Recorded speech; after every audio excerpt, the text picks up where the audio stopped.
Halo semuanya, aku Karissa Ramadhani dari kontingen PMI Kota Blitar, PMR tingkat Wira.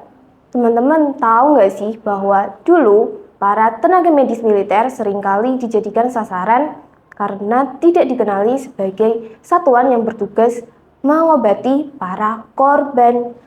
Nah, kok gitu sih? Kan mereka netral.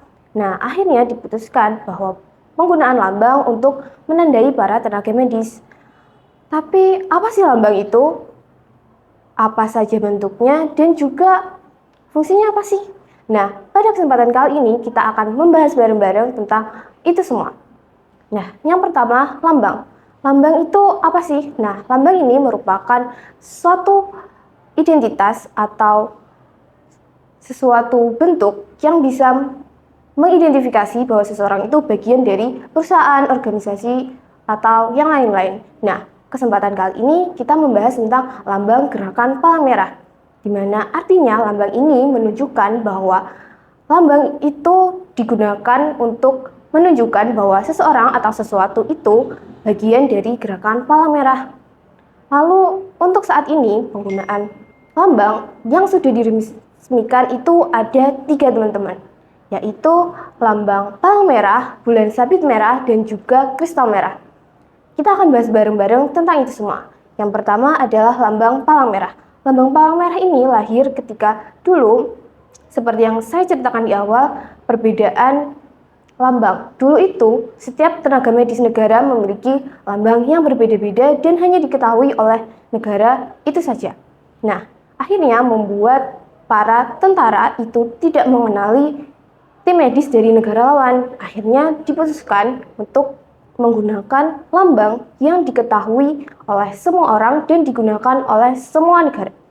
Nah, akhirnya diputuskan penggunaan lambang palang merah ini. Tapi kan sadar nggak sih bahwa penggunaan lambang palang merah ini mirip sekali dengan bendera negara Swiss. Nah, ternyata ini bukan sebuah ketidaksengajaan, tapi memang disengaja. Bentuk penghormatan kepada Bapak Henry Junaidt selaku Bapak Kepala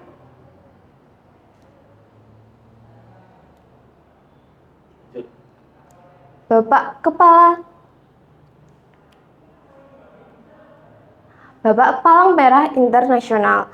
Nah, yang kedua adalah bulan sabit merah. Bulan sabit merah ini lahir saat terjadinya perang antara Rusia dan juga Turki.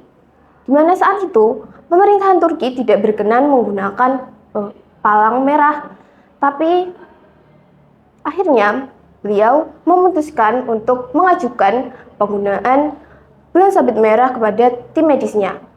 Karena apa? Karena pemerintahan Turki menganggap penggunaan palang merah yang menyerupai salib akan merendahkan kaumnya.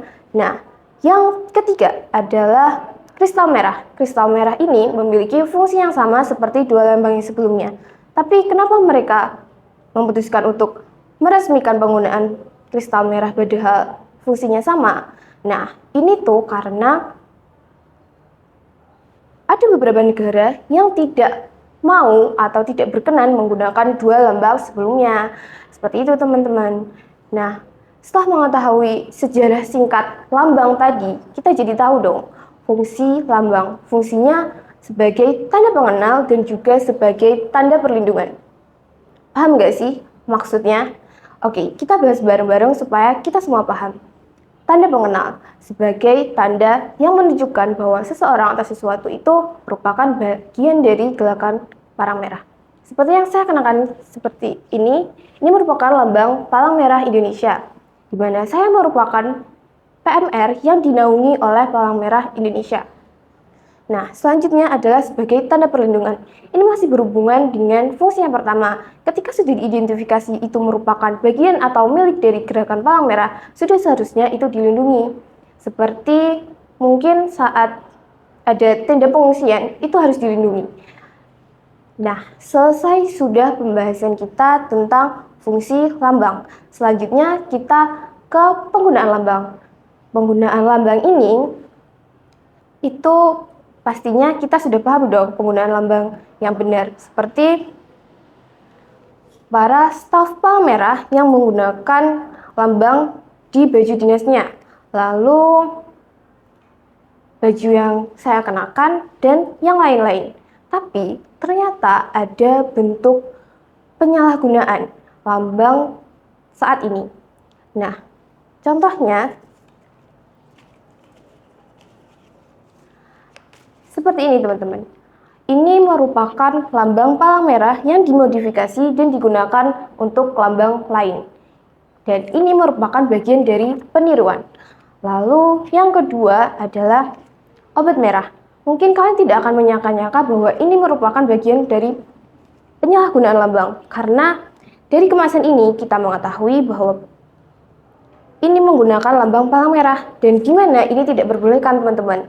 Ini bagian dari penggunaan yang tidak tepat. Karena apa? Karena ini dikomersilkan. Padahal lambang itu tidak boleh dikomersilkan teman-teman. Nah, yang ketiga merupakan pelanggaran berat. Pelanggaran berat ini ketika pasukan militer menggunakan lambang untuk mengelabui lawan atau melindungi senjata-senjatanya. Ini melanggar hak humanity internasional. Nah, sebagai kita tadi udah membahas semua tentang lambang, mulai dari apa itu lambang, jenis-jenis lambang, fungsi, penggunaan, lalu juga penyalahgunaannya.